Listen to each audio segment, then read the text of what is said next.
ಶ್ರೀ ಗುರುಭ್ಯೋ ನಮಃ. ಹರಿ ಓಂ.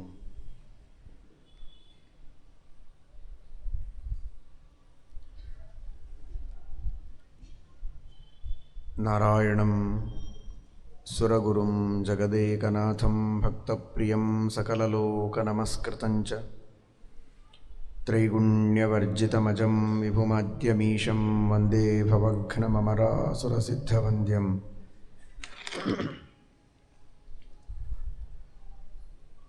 ನಾರಾಯಣಾಯ ಪರಿಪೂರ್ಣಗುಣಾರ್ಣವಾಯ ವಿಶ್ವೋದಯಸ್ಥಿತಿಲಯೋನ್ನಿಯತಿಪ್ರದಾಯ ಜ್ಞಾನಪ್ರದಾಯ ವಿಬುಧಾಸುರಸೌಖ್ಯದುಃಖಸತ್ಕಾರಣಾಯ ವಿತತಾಯ ನಮೋ ನಮಸ್ತೆ. ನಾರಾಯಣಂ ನಮಸ್ಕೃತ್ಯ ನರಂ ಚೈವ ನರೋತ್ತಮಂ ದೇವೀಂ ಸರಸ್ವತೀಂ ವ್ಯಾಸಂ ತತೋ ಜಯಮುದೀರಯೇತ್. ಧರ್ಮವಿಜ್ಞಾನವೈರಾಗ್ಯಪರಮೈಶ್ವರ್ಯಶಾಲಿನಃ ಆನಂದತೀರ್ಥಭಗವತ್ಪಾದಾನ್ ವಂದೇ ನಿರಂತರಂ. ಭವತಿ ಯದನುಭಾವಾದಿಡಮೂಕೋऽಪಿ ವಾಗ್ಮೀ ಜಡಮತಿರಪಿ ಜಂತುರ್ಜಾಯತೆ ಪ್ರಾಜ್ಞಮೌಲಿಃ. ಸಕಲವಚನಚೇತೋ ದೇವತಾ ಭಾರತೀ ಸಾ ಮಮ ವಚಸಿ ನಿಧತ್ತಾಂ ಸನ್ನಿಧಿಂ ಮಾನಸೇ ಚ. ನಮೋऽಸ್ತು ತಾತ್ವಿಕಾ ದೇವಾಃ ವಿಷ್ಣುಭಕ್ತಿಪರಾಯಣಾಃ ಧರ್ಮಮಾರ್ಗೇ ಪ್ರೇರಯन्तु ಭವಂತಃ ಸರ್ವ ಏವ ಹಿ. ನೌಮಿ ನ್ಯಾಯಸುಧಾದಿಕೃಜ್ಜಯಮುನೀನ್ ಶ್ರೀಪಾದರಾಟ್ಸನ್ಮಣೀನ್ ವ್ಯಾಸಾರ್ಯಾನ್ ವಿವಿಧಾಗಮಬ್ಧಿವಿಕರಾನ್ ಶ್ರೀವಾದಿರಾಜಾನಪಿ ವಂದೇ ಹಂಸವರಾನ್ ರಘುತ್ತಮಗುರೂನ್ ವೈದಗ್ಧ್ಯವರಾಂ ನಿಧೀನ್. ಶ್ರೀ ಸತ್ಯವ್ರತರಾಘವೇಂದ್ರಮುನಿಪಾನ್ ಸದ್ಬೋಧಸಧ್ಯಾನಪಾನ್ ಸತ್ಯಾಭಿಜ್ಞಕರಾಬ್ಜೋತ್ಥಾನ್ ಪಂಚಾಶದ್ವರ್ಷಪೂಜಕಾನ್ ಸತ್ಯಪ್ರಮೋದತೀರ್ಥಾರ್ಯಾನ್ ನೌಮಿ ನ್ಯಾಯಸುಧಾರತಾನ್.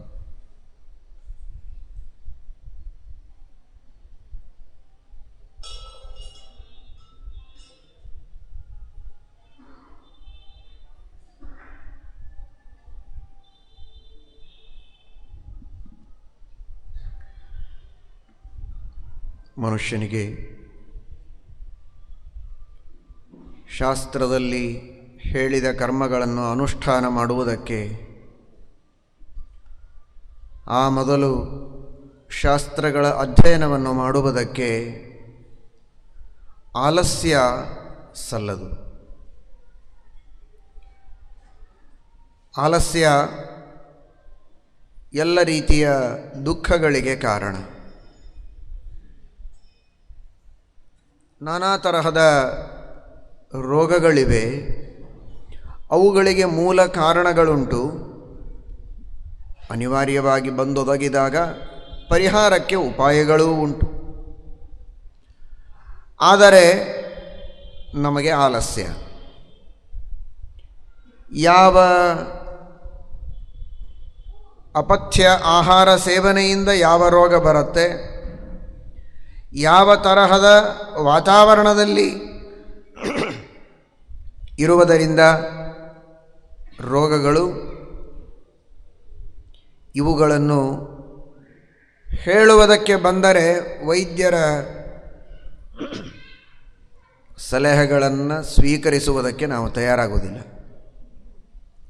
ಹೋಗಲಿ, ಏನೋ ರೋಗಗಳು ಬಂದಿವೆ, ಅದಕ್ಕೆ ಇಂತಹ ಔಷಧಿಗಳನ್ನು ತೆಗೆದುಕೊಳ್ಳಿ, ವ್ಯಾಯಾಮಗಳನ್ನು ಮಾಡಿ, ಎಕ್ಸಸೈಸ್ ಮಾಡಿ ರೋಗಗಳ ಪರಿಹಾರವಾಗತ್ತೆ. ಮುಂದೆ ಮತ್ತೆ ರೋಗ ಬರದೇ ಇರೋ ಹಾಗೆ ಉತ್ತಮವಾದ ವ್ಯಾಯಾಮಗಳನ್ನು ನೀವು ಮಾಡಿ ಪರಿಹರಿಸಿಕೊಳ್ಳಬಹುದು, ಬರದೇ ಇರೋ ಹಾಗೂ ನೋಡಿಕೊಳ್ಳಬಹುದು ಅಂತ. ಅದನ್ನೂ ಕೇಳೋದಿಲ್ಲ. ಕೇಳಿದರೆ ಕೇಳಿದಂತೆ ಮಾಡೋದೂ ಇಲ್ಲ. ಆಲಸ್ಯ ಎರಡು ತರಹದ್ದು. ತಿಳಿಯೋದಕ್ಕೇನೆ ಆಲಸ್ಯ, ಮಾಡೋದಕ್ಕೆ ಆಲಸ್ಯ. ಎರಡೂ ಘೋರವಾದದ್ದೇ. ತಿಳಿಯೋದಕ್ಕೆ ಆಲಸ್ಯ ಇದ್ದರೂ ಅಷ್ಟೇ, ತಿಳಿದರೂ ಏನನ್ನೂ ಮಾಡದಿದ್ದರೂ ಅಷ್ಟೇ. ಗೊತ್ತು ಯಾವುದಕ್ಕೆ ಏನು ಔಷಧಿ ಅಂತ, ತೆಗೆದುಕೊಳ್ಳದೇ ಇದ್ದರೆ ರೋಗವಾಸಿ ಆಗುವುದಿಲ್ಲ. ಸುಖಂ ದುಃಖಾಂತಂ ಆಲಸ್ಯಂ ದುಃಖಂ ದಾಕ್ಷ್ಯಂ ಸುಖೋದಯಂ ಭೂತಿಶ್ಚೈವ ಶ್ರೇಯಾಸಾರ್ಧಂ ದಕ್ಷೇ ವಸತಿ ನಾಲಸೆ. ಮಹಾಭಾರತದ ಒಂದೊಂದು ವಚನಗಳು ಸುವರ್ಣಾಕ್ಷರಗಳಲ್ಲಿ ಬರೆದಿಡುವಂತಹ ವಚನಗಳು. ಸುಖವನ್ನು ಕೊಟ್ಟು ದೇವರು ದುಃಖವನ್ನು ಮರೆಸಿಬಿಡ್ತಾನೆ. ದುಃಖದ ಇತಿಶ್ರೀ ಸುಖದ ಅನುಭವ ಪ್ರಾರಂಭವಾದಾಗ ತಂದೆಯ ವಿಯೋಗದಿಂದ ಒಬ್ಬ ದುಃಖವನ್ನು ಪಡ್ತಾ ಇರ್ತಾನೆ. ಯಾವಾಗಲೂ ಅವರದೇ ನೆನಪು. ಆ ದುಃಖದಲ್ಲಿ ಮುಳುಗಿದ ವ್ಯಕ್ತಿಗೆ ಭಗವಂತ ಮಾಡುವ ದೊಡ್ಡ ಅನುಗ್ರಹ ಅಂದರೆ ಅವನಿಗೆ ಮಗ ಹುಟ್ಟುತ್ತಾನೆ. ಆ ಮಗನ ಮುದ್ದು ಮುಖ, ಅವನ ಆಟಪಾಠಗಳು, ಇವುಗಳನ್ನು ನೋಡುವುದರೊಳಗೆ ತಂದೆಯ ವಿಯೋಗದ ದುಃಖವನ್ನು ಮರೆತು ಬಿಡ್ತಾನೆ. ದೇವರು ಕೊಟ್ಟ ಅನೇಕ ದೇಣಿಗೆಗಳಲ್ಲಿ ಒಂದು ದೊಡ್ಡ ದೇಣಿಗೆ ಅದು ಮರವು. ಬಹಳ ದೊಡ್ಡ ವಸ್ತು. ಆದರೆ ಎಲ್ಲಿ ಅದು ವರವೋ ಅಲ್ಲಿ ವರ, ಕೆಲವು ಕಡೆಗೆ ಅದು ಶಾಪ. ಶಾಸ್ತ್ರದ ಶ್ರವಣವನ್ನು ಮಾಡಿರ್ತೇವೆ, ಭಗವಂತನ ಗುಣಗಳನ್ನು ಕೇಳಿರ್ತೇವೆ, ನೆನಪಿನಲ್ಲಿಟ್ಟುಕೊಂಡು ಚಿಂತನೆ ಮಾಡಬೇಕು, ಮರೆತು ಬಿಡ್ತೇವೆ. ಇದು ನಾವು ಮಾಡಿದ ಜನ್ಮಾಂತರದ ದುಷ್ಕರ್ಮಗಳ ಪರಿಪಾಕದಿಂದ ನಮಗೆ ಸಿಕ್ಕ ಶಾಪ. ಇದು ಹರಿ ಗುಣಗಳ ಧ್ಯಾನ ಮನಸ್ಸಿಗೆ ಬರಬೇಕು. ಬರದಂತೆ ಕೇಳಿದ ಗುಣಗಳನ್ನೆಲ್ಲ ಮರೆತು ಬಿಡ್ತೇವೆ, ಭಗವಂತನ ಕಥೆಗಳನ್ನೆಲ್ಲ ಮರೀತೇವೆ. ಎರಡನ್ನೂ ಅನುಸಂಧಾನ ಮಾಡಬೇಕು, ಗುಣ ಹಾಗೂ ಕ್ರಿಯೆ. ದೇವರ ಜ್ಞಾನ, ಆನಂದ, ಔದಾರ್ಯ, ಶಕ್ತಿ, ವೀರ್ಯ ಇವುಗಳೆಲ್ಲವನ್ನು ಚಿಂತನೆ ಮಾಡುವುದು ಒಂದು ಬಗೆ ಕ್ರಿಯೆ. ಭಗವಂತ ಮಾಡಿದ ಕಂಸ ಸಂಹಾರ, ಗೋವರ್ಧನೋದ್ಧರಣ, ರುಕ್ಮಿಣೀ ಕಲ್ಯಾಣ, ಈ ಮೊದಲಾದ ಭಗವಂತನ ನಾನಾ ವಿಧವಾದ ಲೀಲೆಗಳು ಉಂಟು. ಅವುಗಳನ್ನು ಚಿಂತನೆ ಮಾಡುವುದಕ್ಕುಂಟು. ಭಾಗವತವನ್ನು ಕೇಳಿರ್ತಾನೆ, ಮರೆತು ಬಿಡ್ತಾನೆ. ಈ ಮರುವುಗಳು ಶಾಪ. ಆದರೆ ಎಷ್ಟೋ ಜನರು ಆಡಿದ ಬಿರು ನುಡಿಗಳನ್ನು ಮರೆತು ಬಿಡ್ತಾನಲ್ಲ, ಅದು ದೊಡ್ಡ ವರ. ಅದು ಯಾರಾದರೂ ಆಡಿದ ಮಾತುಗಳನ್ನೆಲ್ಲ ನೆನಪಿನಲ್ಲಿ ಇಟ್ಟುಕೊಂಡಿದ್ದ ಅಂದರೆ ಅವರು ಆಡಿದಾಗ ಎಷ್ಟು ಮನಸ್ಸಿಗೆ ನೋವಾಗತ್ತೆ, ಅದೇ ನೋವು ಯಾವಾಗಲೂ ಇರಬೇಕಾಗತ್ತೆ. ಹಾಗಿರೋದಿಲ್ಲ. ಅಂತಹ ವಾಗ್ಬಾಣಗಳಿಂದ ಬೇಕಾದಷ್ಟು ಇವನ ಹೃದಯಕ್ಕೆ ವೇಧ ಮಾಡಿದ್ದರೂ ಕೆಲ ದಿನಗಳ ನಂತರ ಮರೆತು ಬಿಡ್ತಾನೆ. ಅನೇಕರ ವಿಯೋಗದಿಂದ ದುಃಖವಾಗಿದ್ದರೂ ಮರೆತು ಬಿಡ್ತಾನೆ. ಇವನ ಮಾತುಗಳನ್ನು ಕೇಳದೆ ಇವನಿಗೆ ವಿರುದ್ಧವಾದ ಆಚರಣೆಯನ್ನು ಮಾಡಿ ಬಹಳ ಕೋಪ ಬರೋ ಹಾಗೆ ಮಾಡಿರ್ತಾರೆ ಅನೇಕ ಇವನ ಕೈ ಕೆಳಗೆ ಕೆಲಸ ಮಾಡುವ ವ್ಯಕ್ತಿಗಳು. ಆದರೂ ಸ್ವಲ್ಪ ದಿನದ ನಂತರ ಮರೆತು ಬಿಡ್ತಾನೆ, ಶಾಂತವಾಗ್ತದೆ. ಕೋಪ ಬರುವುದು ಮತ್ತೆ ಶಾಂತವಾಗುವುದು ಎಲ್ಲ ಹರಿಯ ವ್ಯಾಪಾರ ಎಂದರಿತವನಿಗೆ ಆನಂದ ಆನಂದ ಮತ್ತೆ ಪರಮಾನಂದ. ಬಂದ ಕೋಪ ಹಾಗೇ ಉಳಿದರೆ ಮನುಷ್ಯ ಬದುಕುವುದಕ್ಕೆ ಸಾಧ್ಯ ಇಲ್ಲ. ದೇವರು ಮಾಡಿದ ದೊಡ್ಡ ಅನುಗ್ರಹ, ಅನೇಕ ಅನುಗ್ರಹಗಳು ಅಲ್ಲ, ಅನಂತ ಅನುಗ್ರಹಗಳಿವೆ. ಆ ಅನಂತ ಅನುಗ್ರಹಗಳಲ್ಲಿಯ ಒಂದು ಅನುಗ್ರಹ ಅದು ಸುಖಂ ದುಃಖಾಂತಂ. ದುಃಖವನ್ನು ಪರಮಾತ್ಮ ಸುಖ ಕೊಟ್ಟು ಪರಿಹರಿಸ್ತಾನೆ. ಆದರೆ ಅದೇ ಶಾಶ್ವತ ಅಂತ ತಿಳಿಯಬಾರದು. ಮತ್ತೊಂದು ದುಃಖ ಬಂದಾಗ ಸುಖಮಯವಾಗತ್ತೆ. ಎರಡಕ್ಕೂ ಮನುಷ್ಯ ತಯಾರಾಗಬೇಕು. ಯಾವುದು ಯಾವಾಗ ಬರುತ್ತೆ, ಪ್ರಾಪ್ತಂ ಪ್ರಾಪ್ತಂ ಉಪಾಸೀತ ಹೃದಯೇನ ಅಪರಾಜಿತ. ಯಾವುದು ಬರುತ್ತೋ ಅದನ್ನು ಸ್ವೀಕಾರ ಮಾಡುವುದಕ್ಕೆ ಸಿದ್ಧನಾಗಿರಬೇಕು. ಯುಗಾದಿಯ ದಿನ ಬೇವು ಬೆಲ್ಲ ತಿನ್ನುವುದರ ಹಿನ್ನೆಲೆಯಲ್ಲಿರುವ ಆರೋಗ್ಯಕರವಾದಂತಹ ವೈಜ್ಞಾನಿಕ ಹಿನ್ನೆಲೆ ಒಂದಾದರೆ ಈ ಅನುಸಂಧಾನ ಜೀವನದಲ್ಲಿ ಸುಖ ದುಃಖ ಇಡೀ ಸಂವತ್ಸರ ಪ್ರಾಪ್ತಂ ಪ್ರಾಪ್ತಂ ಉಪಾಸೀತ ಹೃದಯೇನ ಅಪರಾಜಿತ. ಏನು ಬರುತ್ತೋ ಅದನ್ನು ಸ್ವೀಕರಿಸೋಣ. ಏನು ಪ್ರಸಂಗಗಳು ದೇವರು ಕೊಡ್ತಾನೆ ಅದನ್ನು ಎದುರಿಸೋಣ. ಎದುರಿಸುವ ಶಕ್ತಿಯನ್ನು ದೇವರು ಕೊಡಲಿ. ಮಾಡಿದ್ದು ಎರಡು ಪುಣ್ಯ ಪಾಪಗಳು ತಕ್ಕಂತೆ ದೇವರು ಫಲ ಕೊಡ್ತಾನೆ. ಆದರೂ ನಾವು ಹರಿಸ್ಮರಣ ಮಾಡಿದ್ದಕ್ಕೆ, ಮಹಾತ್ಮರ ಸೇವೆಯನ್ನು ಮಾಡಿದ್ದಕ್ಕೆ ಕೊಡುವುದನ್ನು ಕಡಿಮೆ ಮಾಡಿ ಕೊಡ್ತಾನೆ. ಅದು ಒಂದು ದೇವರ ಅನುಗ್ರಹವೇ. ಬಿಸಿ ಬಿಸಿಯಾದ ಹಾಲು ಮಗುವಿಗೆ ತಡೆಯೋದಿಲ್ಲ ಅಂತ ಆರಿಸಿ ಮುಟ್ಟಿ ನೋಡಿ, ಎಷ್ಟು ಬಿಸಿಯಾದರೆ ಮಗುವಿನ ನಾಲಿಗೆ ಅಥವಾ ಗಂಟಲು ಯಾವುದೇ ರೀತಿಯ ತೊಂದರೆಗೆ ಈಡಾಗೋದಿಲ್ಲ ಅಂತ ವಿಶ್ವಾಸ ಇದೆ, ಆಗ ಮಾತ್ರ ತಾಯಿ ಮಗುವಿಗೆ ಹಾಲನ್ನು ಕೊಡ್ತಾಳೆ. ಅದು ಬಿಸಿಯಾದ ಹಾಲೇ. ಹಾಲು ನಮಗೆ ಹಿತವೇ, ಬಿಸಿ ಹಾಲು ಹಿತ. ಆದರೆ ಬಹಳ ಬಿಸಿಯಾದರೆ ಅದು ಹಿತ ಅಲ್ಲ. ಔಷಧಿ ಕಹಿ ಆದರೂ ನಮಗೆ ಹಿತ ಅಂದ ಮಾತ್ರಕ್ಕೆ ಘಟಘಟ ಅಂತ ಬಾಯಿಯಲ್ಲಿ ಹಾಕಿ ಕುಡಿಯೋದಕ್ಕೆ ಹೇಳಿದರೆ ಮಗು ಅದನ್ನು ಹೊರಗೆ ಹಾಕ್ತದೆ, ವಾಂತಿ ಮಾಡಿಕೊಳ್ಳುತ್ತದೆ. ಹಾಕೋದು ಅನಿವಾರ್ಯ. ಕಷಾಯವನ್ನು ಹಾಕಬೇಕಾಗಿದೆ, ಸ್ವಲ್ಪ ಔಷಧಿ ಹಾಕೋದು, ಮಧ್ಯದಲ್ಲಿ ಬೆಲ್ಲ, ಸಕ್ಕರೆ, ಯಾವುದಾದರೂ ಒಂದು ತಿಂಡಿ, ಸ್ವಲ್ಪ ಸುಧಾರಿಸಿಕೊಂಡ ಮೇಲೆ ಮತ್ತಿನ್ನೊಂದು ತೊಟ್ಟು. ಹೀಗೆ ಚಿಕ್ಕ ವಯಸ್ಸಿನ ಮಗುವಿಗೆ ಕಹಿ ಔಷಧಿಯನ್ನು ಸಹಿಸಲಾಗದಿರುವಾಗ ತೊಟ್ಟು ತೊಟ್ಟು ಔಷಧಿಗಳನ್ನು ಹಾಕಿ ಮಧ್ಯ ಮಧ್ಯದಲ್ಲಿ ಬೆಲ್ಲವನ್ನು ಚಪ್ಪರಿಸುವಂತೆ ಮಗುವಿಗೆ ಬಾಯಿಯಲ್ಲಿ ಸಿಹಿ ಇಟ್ಟು ಅದರ ರೋಗವನ್ನು ವಾಸಿ ಮಾಡ್ತಾಳೆ ತಾಯಿ. ಹಾಗೆ ಜಗತ್ತಿನ ತಾಯಿ ಭಗವಂತ ಹರಿರೇವ ಪರಹ ಹರಿರೇವ ಗುರುಹು ಹರಿರೇವ ಜಗತ್ ಪಿತೃ ಮಾತೃಗತಿ. ದೇವರು ನಮಗೆ ಸುಖವನ್ನು ಕೊಡುವಾಗಲೂ ಒಂದೇ ಸಲಕ್ಕೆ ಕೊಡೋದಿಲ್ಲ, ಭಾರೀ ಸುಖ.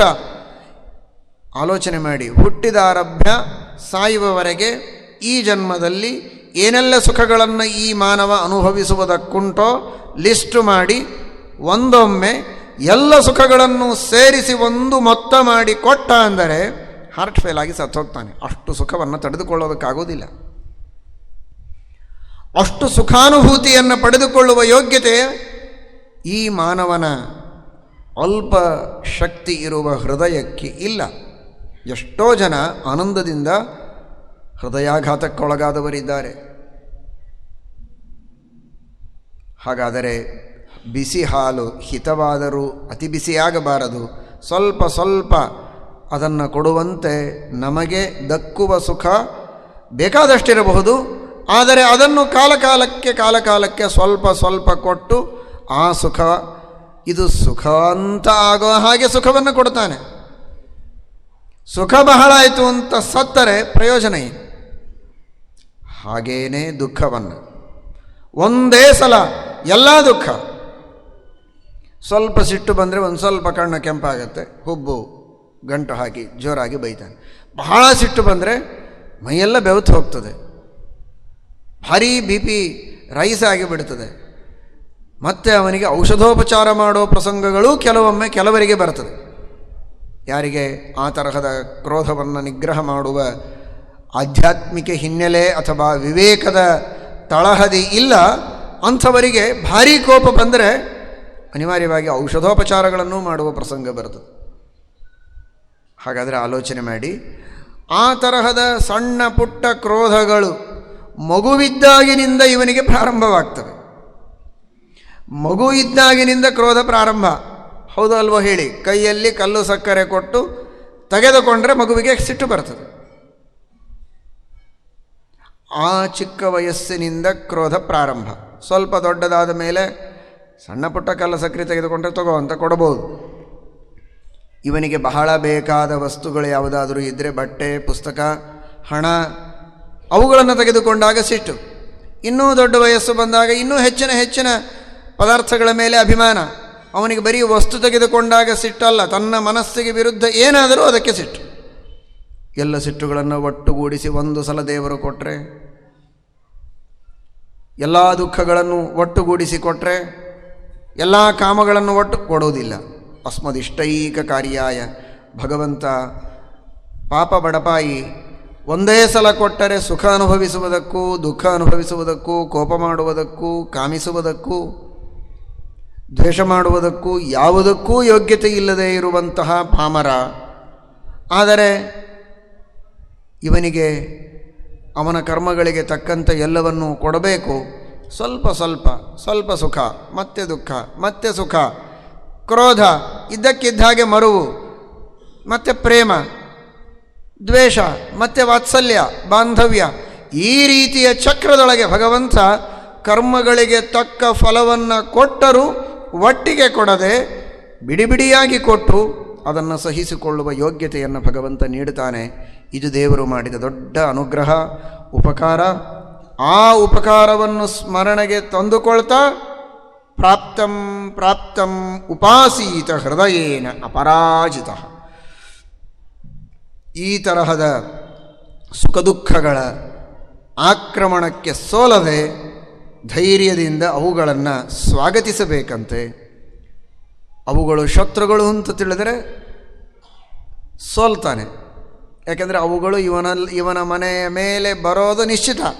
ಇವನ ಮನಸ್ಸಿನ ಮೇಲೆ, ಇವನ ದೇಹದ ಮೇಲೆ, ಇವನ ಮನೆಯ ಮೇಲೆ, ಇವನ ರಾಜ್ಯದ ಮೇಲೆ ಆಕ್ರಮಣ ಮಾಡೋದು ನಿಶ್ಚಿತ, ಒಳಗೆ ನುಸುಳೋದು ನಿಶ್ಚಿತ. ಆದರೆ ಶತ್ರು ಅಂತ ತಿಳಿದುಕೊಂಡ್ರೆ ಸೋತಂತೆ. ಇದು ಮಿತ್ರ ಅಂತ ತಿಳಿದರೆ ಸ್ವಾಗತಿಸಿದಂತೆ. ಅಷ್ಟೇ ತಾನೆ. ತನ್ನ ರಾಜ್ಯದೊಳಗೆ ಬಂದಂತಹ ವ್ಯಕ್ತಿಯನ್ನು ಬರಬಾರದು ಅಂತ ಅಪೇಕ್ಷೆಯಿಂದ ಕಾಣ್ತಾ ಇದ್ದಾಗ ಬಂದ ಅಂದರೆ ಇವನು ಸೋತಾಗಾಯಿತು. ಬರಲಿ, ನಾನೇ ಕರೀತಾ ಇದ್ದೇನೆ ಅಂದರೆ ಅವನು ಬಂದರೆ ಇವನ ಆಮಂತ್ರಣಕ್ಕೆ ಅವರು ಬಂದಾಗ ಸ್ವಾಗತಿಸಿದಂತೆ ಆಯಿತು. ಈ ನಿಟ್ಟಿನಲ್ಲಿ ಹೇಳ್ತಾರೆ ಅಪರಾಜಿತ, ಸೋಲದಂತೆ ಸ್ವಾಗತಿಸು ಅಂತ. ಸೋಲು ಯಾವಾಗ? ಬರಬಾರದು ಅಂತ ನೀನು ಎದುರು ನೋಡ್ತಾ ಇದ್ದರೆ ನೀನು ಸೋಲ್ತೀಯ. ಯಾಕೆ ಅಂದರೆ ಅದು ದೇವರ ಇಚ್ಛೆ, ಬಂದೇ ತೀರುತ್ತದೆ. ನೆಚ್ಚದಿರಿ ಈ ಭಾಗ್ಯ ಯಾರಿಗೂ ಸ್ಥಿರವಲ್ಲ, ನಿಶ್ಚಯವೆಚ್ಚರಿಕೆ. ಸುಖ ದುಃಖ ಇವುಗಳು ಚಕ್ರದಂತೆ ಬರೋದೇನೆ. ದುಃಖ ಬರಬೇಕು ಅಂತ ಯಾರೂ ಅಪೇಕ್ಷೆ ಪಡೋದಿಲ್ಲ, ಆದರೂ ಬರುತ್ತೆ. ಸುಖವೂ ಹಾಗೆ, ನಾವು ಎಕ್ಸ್ಪೆಕ್ಟ್ ಮಾಡೋ ಹಾಗಿಲ್ಲ, ಆದರೆ ಬಂದಾಗಿರ್ತದೆ. ಅವುಗಳು ಭಗವಂತನ ಇಚ್ಛೆಯಂತೆ ಬರ್ತದೆ. ಇದು ಬರೋದು ನಿಶ್ಚಿತ ಅಂತ ಗೊತ್ತಾದ ಮೇಲೆ ಯಾಕೆ ದ್ವೇಷ ಮಾಡ್ತೀಯ? ಪ್ರೀತಿ ಮಾಡು, ಸ್ವಾಗತ ಮಾಡು. ನನ್ನ ಕರ್ಮಗಳಿಗೆ ತಕ್ಕ ಫಲಗಳನ್ನು ದೇವರು ಕೊಡ್ತಾ ಇದ್ದಾನೆ.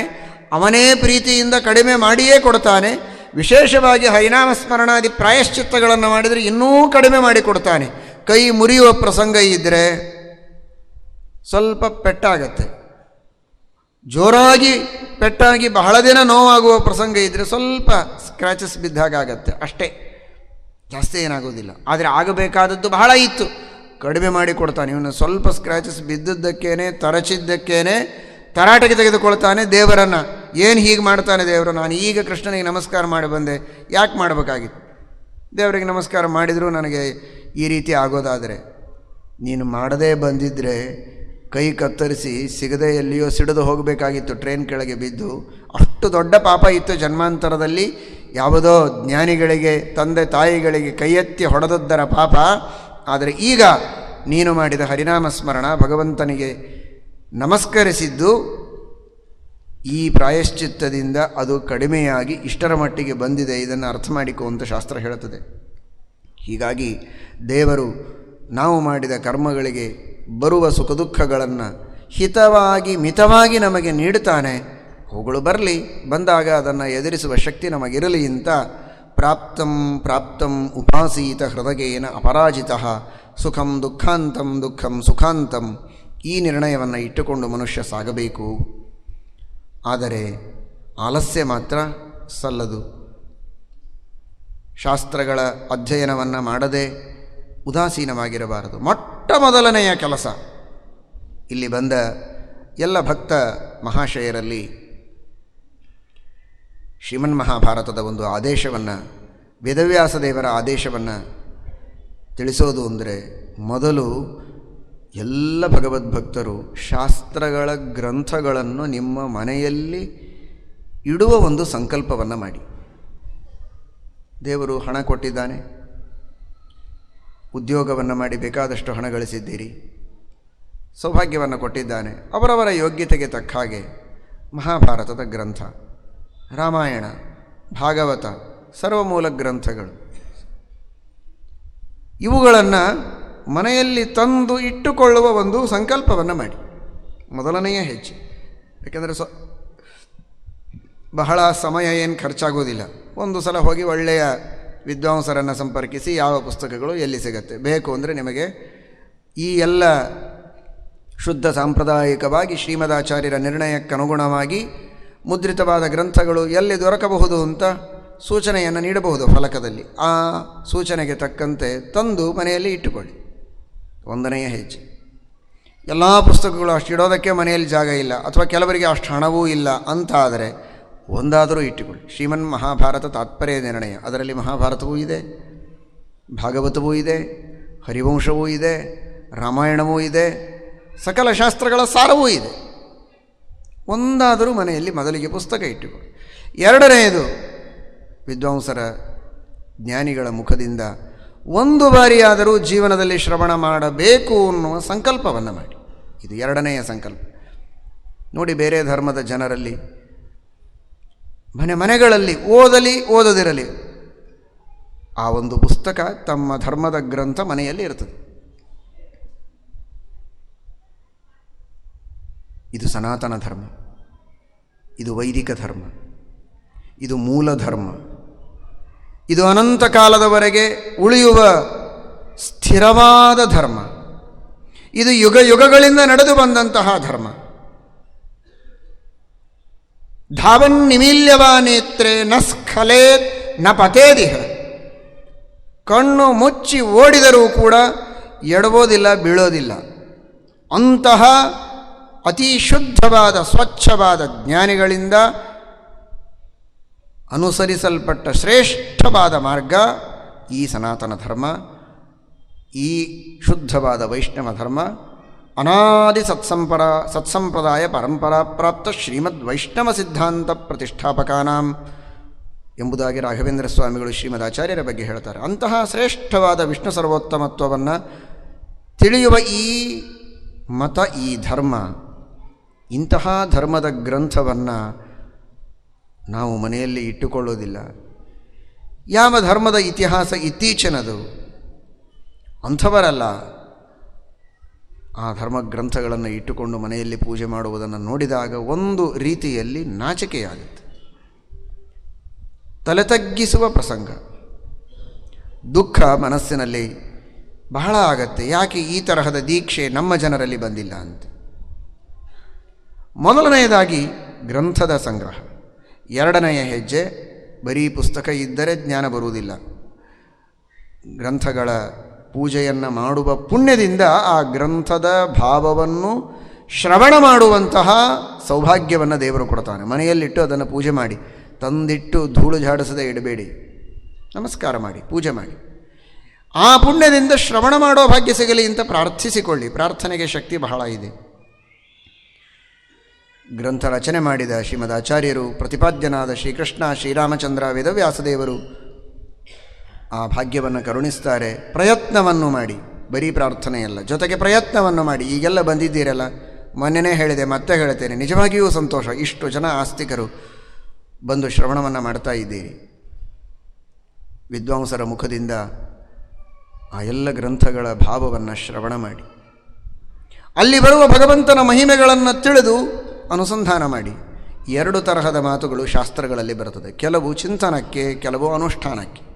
ದೇವರು ಇಡೀ ಜಗತ್ತಿನ ಸೃಷ್ಟಿಕರ್ತ, ನೀವು ಹೋಗಿ ಜೊತೆಗೆ ಸ್ವಲ್ಪ ಹೆಲ್ಪ್ ಮಾಡಿ ಭಗವಂತನಿಗೆ ಸೃಷ್ಟಿ ಮಾಡುವುದಕ್ಕೆ ಸಹಾಯ ಮಾಡೋದೇನಿಲ್ಲ. ಅಲ್ಲಿ ಜಗತ್ತಿನ ಸಂಹಾರವನ್ನು ಮಾಡ್ತಾನೆ ಪರಮಾತ್ಮ. ಪ್ರಳಯ ಕಾಲದಲ್ಲಿ ಸಂಪೂರ್ಣವಾದ ಜಗತ್ತಿನ ಸಂಹಾರ ಮಾಡ್ತಾನೆ. ಅಗಾಧವಾದ ಜಲರಾಶಿಯಲ್ಲಿ ಆಲದೆಲೆಯ ಮೇಲೆ ಪರಮಾತ್ಮ ಮಲಗಿರ್ತಾನೆ. ಹೌದಾ, ನಾವು ಸ್ವಲ್ಪ ಹೆಲ್ಪ್ ಮಾಡ್ತೇವೆ, ಆಲದೆಲೆ ತೆಗೆದುಕೊಂಡು ಬಂದು ನೀವೆಲ್ಲಿ ಇರ್ತೀರಿ. ಹಾಗಾದರೆ ಇವುಗಳೆಲ್ಲ ಚಿಂತನಕ್ಕೆ, ಅನುಷ್ಠಾನಕ್ಕಲ್ಲ. ನಾವು ಏನು ಮಾಡಬೇಕು ಇದನ್ನೂ ಹೇಳುವ ಮಾತುಗಳು ಶಾಸ್ತ್ರದಲ್ಲಿದೆ. ಡೂಸ್ ಆ್ಯಂಡ್ ಡು ನಾಟ್ಸ್, ವಿಧಿ ನಿಷೇಧಗಳಿವೆ. ಭಗವಂತನ ಧ್ಯಾನ ಮಾಡಬೇಕು, ಉಪವಾಸ ಮಾಡಬೇಕು, ಸಂಧ್ಯಾವಂದನ ಮಾಡಬೇಕು, ವ್ರತ ಮಾಡಬೇಕು, ಪ್ರದಕ್ಷಿಣೆ ನಮಸ್ಕಾರಗಳನ್ನು ಹಾಕಬೇಕು, ತಂದೆ ತಾಯಿಗಳ ಸೇವೆಯನ್ನು ಮಾಡಬೇಕು. ಇವುಗಳೆಲ್ಲವನ್ನು ಚೆನ್ನಾಗಿ ಏನು ಆಚಾರ್ಯರು ಹೇಳಿದರು ಪ್ರವಚನದಲ್ಲಿ ಕೂತ್ಕೊಳ್ಳಬೇಕಾದರೆ, ನನಗೆ ಬಹಳ ಸ್ಮರಣಶಕ್ತಿ ಇದೆ. ನಮ್ಮ ಹುಡುಗ ನೋಡಿಬೇಕಾದ್ರೆ ಹೇಳ್ತಾನೆ, ಕಂಠಪಾಠ ಹೇಳ್ತಾನೆ. ಏನೇನು ಉಪನ್ಯಾಸದಲ್ಲಿ ಹೇಳಿದರು ಅಂತ ಪಟ ಪಟ ಪಟ ಪಟ ಅಂತ ಕಂಠಪಾಠ ಮಾಡಿ ಹೇಳಿದರೆ ಪ್ರಯೋಜನ ಇಲ್ಲ. ಅದು ಮೊದಲು ಹಂತ ಮಾಡಲಿ, ಆದರೆ ಅದು ಕೇವಲ ತಿಳಿಯುವುದಕ್ಕಲ್ಲ, ಕೇವಲ ಕಂಠಪಾಠ ಮಾಡಿ ಹೇಳುವುದಕ್ಕಲ್ಲ, ಅದು ಅನುಷ್ಠಾನಕ್ಕೆ ಇರುವುದು. ಕತ್ತಲೆ ಬಹಳ ಆಗಿದೆ, ಏನು ಮಾಡಬೇಕು? ದೀಪ ಹಚ್ಚಬೇಕು ಅಂತ ಒಬ್ಬರು ಹೇಳಿದರು. ಕತ್ತಲೆ ಬಹಳ ಆಗಿದೆ, ದೀಪ ಹಚ್ಚಬೇಕು ಅಂತ ಹೇಳಿದರು ಈಗ ಅಂತ ಒಬ್ಬ ಅಂದ. ಅದನ್ನೇ ಇನ್ನೊಬ್ಬ ಅಂದ. 100 ಜನ ಕುಳಿತವರು ಅದನ್ನೇ ಅಂದರು. ಕತ್ತಲೆ ಹಾಗೇ ಇತ್ತು. ದೀಪ ಹಚ್ಚಬೇಕು ಅನ್ನುವ ಶಬ್ದವನ್ನು ರಿಪೀಟ್ ಮಾಡೋದರಿಂದ ಕತ್ತಲೆ ಹೋಗೋದಿಲ್ಲ, ದೀಪ ಹಚ್ಚಬೇಕು ಎದ್ದು. ಹೀಗಾಗಿ ಅನುಷ್ಠಾನಕ್ಕಾಗಿ ಹೇಳಿದ್ದು ಕೆಲವು. ಆ ತರಹದ ಧರ್ಮಗಳನ್ನು ಅನುಷ್ಠಾನ ಮಾಡಿಯೇ ಆಗಬೇಕು. ಹಾಗಾದರೆ 2 ತರಹದ ಆಲಸ್ಯ. ತಿಳಿಯಬೇಕು ಎನ್ನುವ ಪ್ರಯತ್ನವೇ ಇಲ್ಲದೆ ಆಲಸ್ಯದಿಂದ ಶಾಸ್ತ್ರಗಳನ್ನೇ ಅಧ್ಯಯನ ಮಾಡದೆ ಅಜ್ಞಾನಿಗಳಾಗಿ ಉಳಿಯುವುದು. ತಿಳಿದ ಮೇಲೆ ತಿಳಿದಂತೆ ಕರ್ಮಗಳನ್ನು ಅನುಷ್ಠಾನ ಮಾಡದೇ ಇರುವುದು. ಈ 2 ಆಲಸ್ಯವನ್ನು ಮನುಷ್ಯ ತೊರೆದು ನಿಂತರೆ ಅವನಿಗೆ ನಿಜವಾಗಿ ಸುಖ ಕಾಣುವುದಕ್ಕೆ ಸಾಧ್ಯ. ಹೇಗೆ ರೋಗ ಪರಿಹಾರಕ್ಕೆ ಏನು ಔಷಧಿ ತಿಳಿಯಬೇಕು, ತಿಳಿದಂತೆ ಔಷಧಿಯನ್ನು ಸ್ವೀಕರಿಸಬೇಕು. ಸಂಸಾರವೆಂಬ ರೋಗದ ಪರಿಹಾರಕ್ಕೆ ಏನು ಔಷಧಿ ಅಂತ ಶಾಸ್ತ್ರ ಹೇಳಿದೆ, ಅದನ್ನು ತಿಳಿಯಬೇಕು, ಅದರಂತೆ ಅನುಷ್ಠಾನ ಮಾಡಬೇಕು. ವಿಚಿತ್ರ, ಕೇವಲ ಸಂಸಾರವೆಂಬ ಮಹಾರೋಗ, ಈ ಸಮಗ್ರವಾದಂತಹ ಜನ್ಮ ಮರಣಗಳ ಚಕ್ರ, ಇದರ ಪರಿಹಾರಕ್ಕಾಗಿ ಮಾತ್ರ ಮಹಾಭಾರತ ರಾಮಾಯಣಗಳು ಉಪದೇಶ ಮಾಡ್ತೇವೆ ಅಂತ ತಿಳಿಯಬೇಡಿ. ನಮ್ಮ ದಿನನಿತ್ಯದ ಜೀವನದಲ್ಲಿ ನಾವು ಅನುಭವಿಸುವ ದೈಹಿಕ ರೋಗಗಳು, ಮಾನಸಿಕ ವ್ಯಥೆಗಳನ್ನು ಪರಿಹರಿಸಿಕೊಳ್ಳುವುದಕ್ಕೂ ಕೂಡ ಮಹಾಭಾರತ ಔಷಧಿಯನ್ನು ಹೇಳಿ. ಮನುಷ್ಯ ಜೀವನದಲ್ಲಿ ಯಾವ ರೀತಿಯ ಆಚರಣೆಯನ್ನು ಮಾಡಬೇಕು?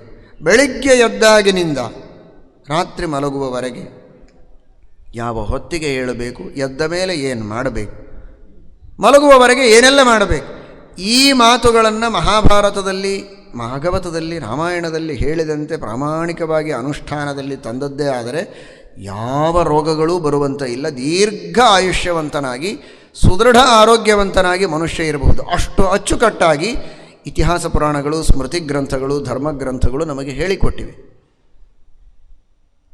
ಮನುಷ್ಯನ ಸದಾಚಾರ ಇದೇ ಮಹಾಭಾರತದ ಶಾಂತಿ ಪರ್ವದಲ್ಲಿ, ಅನುಶಾಸನ ಪರ್ವದಲ್ಲಿ ನಾವು ಕಾಣುವ ಮಾತು. ಸದಾಚಾರವೇ ದೀರ್ಘಾಯುಷ್ಯದ ರಹಸ್ಯ ಅಂತ ವೇದವ್ಯಾಸದೇವರು ಹೇಳ್ತಾರೆ. ಎಷ್ಟು ತಿನ್ನಬೇಕು, ಹೇಗೆ ತಿನ್ನಬೇಕು, ಯಾವಾಗ ತಿನ್ನಬೇಕು, ಏನು ತಿನ್ನಬೇಕು, ಹೇಗೆ ವಿಹಾರ ಮಾಡಬೇಕು, ಪ್ರಾಣಾಯಾಮ ಎಷ್ಟು ಹೊತ್ತು, ಆಚಮನ ಹೇಗೆ, ದೊಡ್ಡವರ ಜೊತೆಗೆ ಮಾತು, ವ್ಯವಹಾರ, ಸ್ನಾನ, ಮಲಗೋದು, ಪ್ರತಿಯೊಂದರ ಬಗ್ಗೆಯೂ ಕೂಡ ಮಹಾಭಾರತ ರಾಮಾಯಣಗಳು ಹೇಳಿವೆ. ಅದಕ್ಕೆ ಮೊದಲನೆಯ ದಿನ ನಾನು ಹೇಳಿದೆ, ಯದಿ ಹಾಸ್ತಿ ತದನ್ಯತ್ರ ಯನ್ನೇಹಾಸ್ತಿ ನ ಕುತ್ರಚಿತ್. ಈ ತರಹದ ಧರ್ಮಗ್ರಂಥ ನಿಮಗೆ ಪ್ರಪಂಚದಲ್ಲಿ ಸಿಗುವುದಕ್ಕೆ ಸಾಧ್ಯ ಇಲ್ಲ. ಇದನ್ನು ಮೊದಲು ಕೇಳಿ ತಿಳಿಯಬೇಕು. ತಿಳಿದಂತೆ ಅನುಷ್ಠಾನ ಎಷ್ಟು ಶಕ್ಯವೋ, ಪೂರ್ಣ ಮಾಡೋದಕ್ಕೆ ನಮ್ಮಿಂದ ಆಗೋದಿಲ್ಲ ಗೊತ್ತು, ಎಷ್ಟು ಸಾಧ್ಯವೋ ಅಷ್ಟಾದರೂ ನಾವು ಅನುಷ್ಠಾನ ಮಾಡಿದರೆ ಅಷ್ಟೇ ಲಾಭ ನಮಗಾದೀತು. ನಮ್ಮ ಆಯುಷ್ಯ ದೀರ್ಘವಾಗತ್ತೆ, ಆರೋಗ್ಯ ದೃಢವಾಗ್ತದೆ, ಉತ್ತಮವಾದಂತಹ ಮೋಕ್ಷ ಸಾಧನೆಯನ್ನು ನಾವು ಮಾಡಿ ಈ ಸಂಸಾರದ ರೋಗವನ್ನೂ ಕಳೆದುಕೊಳ್ಳುವುದಕ್ಕೆ ಸಾಧ್ಯವಾಗಿದೆ. ಅದಕ್ಕಾಗಿ ಮಹಾಭಾರತ ಹೇಳುತ್ತದೆ, ಸುಖಂ ದುಃಖಂತಂ ಆಲಸ್ಯಂ ದುಃಖಂ ದಾಕ್ಷ್ಯಂ ಸುಖೋದಯಂ. ಆಲಸ್ಯ ಇದು ದುಃಖವನ್ನು ನೀಡುತ್ತದೆ, ದಾಕ್ಷ್ಯ ಇದು ಮನುಷ್ಯನಿಗೆ ಸುಖವನ್ನು ನೀಡುತ್ತದೆ. ಶ್ರೀಮದ್ಭಾಗವತ ಸುಮಧ್ವ ವಿಜಯದಲ್ಲಿ ನಾರಾಯಣ ಪಂಡಿತಾಚಾರ್ಯರು ಹೇಳ್ತಾರೆ, ನಹಿ ದಾಕ್ಷಸ್ಯ ಸಮೋಪರೋ ಗುಣೋಸ್ತಿ.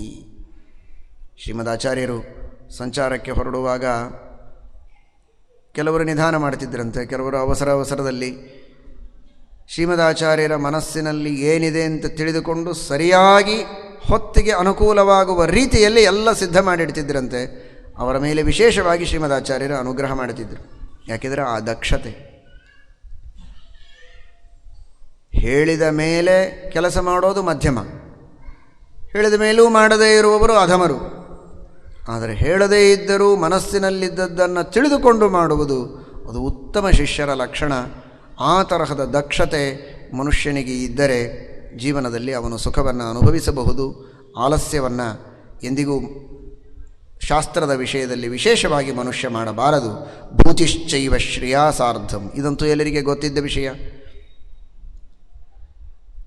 ಅನೇಕ ಜನರು ಆಲಸ್ಯದಿಂದ ಶಕ್ತಿ ಇದ್ದರೂ, ಬುದ್ಧಿ ಇದ್ದರೂ, ಯೋಗ್ಯತೆ ಇದ್ದರೂ ಭಿಕ್ಷುಕರಾಗಿ ಕಷ್ಟಪಡ್ತಾ ಒದ್ದಾಡ್ತಾರೆ.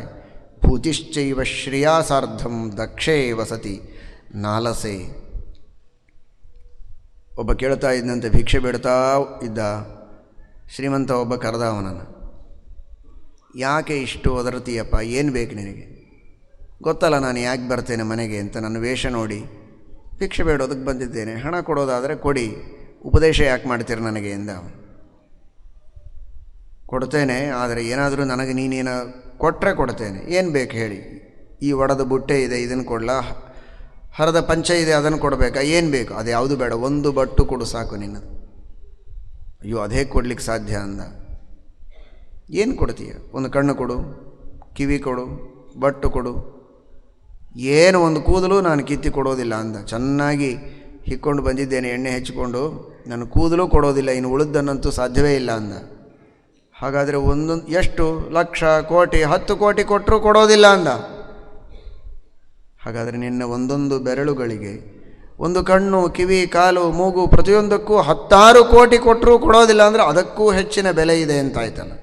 ಇಷ್ಟೆಲ್ಲ ಬೆಲೆ ಬಾಳುವ ವಸ್ತುಗಳನ್ನು ದೇವರು ನಿನಗೆ ದೇಹದಲ್ಲಿ ನೀಡಿದಾಗ ಮತ್ತೆ ಯಾಕೆ ಇನ್ನೊಬ್ಬರಿಗೆ ಭಿಕ್ಷೆಯನ್ನು ಬಿಡ್ತಾ ಇದ್ದಿ? ಇದೇ ದೊಡ್ಡದಾದಂತಹ ಸಂಪತ್ತು. ಭೂತಿಶ್ಚೈವ ಶ್ರೇಯಾಸಾರ್ಧಂ ದಕ್ಷೇ ವಸತಿ ನಾಲಸೆ. ಹೋಗು, ಕೈಕಾಲುಗಳನ್ನು ಕೊಟ್ಟಿದ್ದಾನಲ್ಲ ದೇವರು, ದುಡಿ, ಕೆಲಸ ಮಾಡು, ಹಣ ಕೊಡ್ತಾರೆ, ಸುಖವಾಗಿರು, ಭಿಕ್ಷೆ ಯಾಕೆ ಬಿಡ್ತೀಯ? ಹಣದಿಂದ ಹಣ ಗಳಿಸ್ತಾರೆ ತಾನೇ, ಬಡ್ಡಿ ವ್ಯವಹಾರ. ಹಾಗೆ ಈ ದೇಹವೇ ಒಂದು ಸಂಪತ್ತು ನಿನಗೆ ದೇವರು ಕೊಟ್ಟು. ನಾವು ಈ ದೇಹದಿಂದಲೇ ದುಡಿದು ಹಣ ಗಳಿಸಿದ್ದೇವೆ, ನೀನು ಗಳಿಸು, ಯಾಕೆ ಭಿಕ್ಷೆ ಬಿಡ್ತೀಯ ಅಂತ.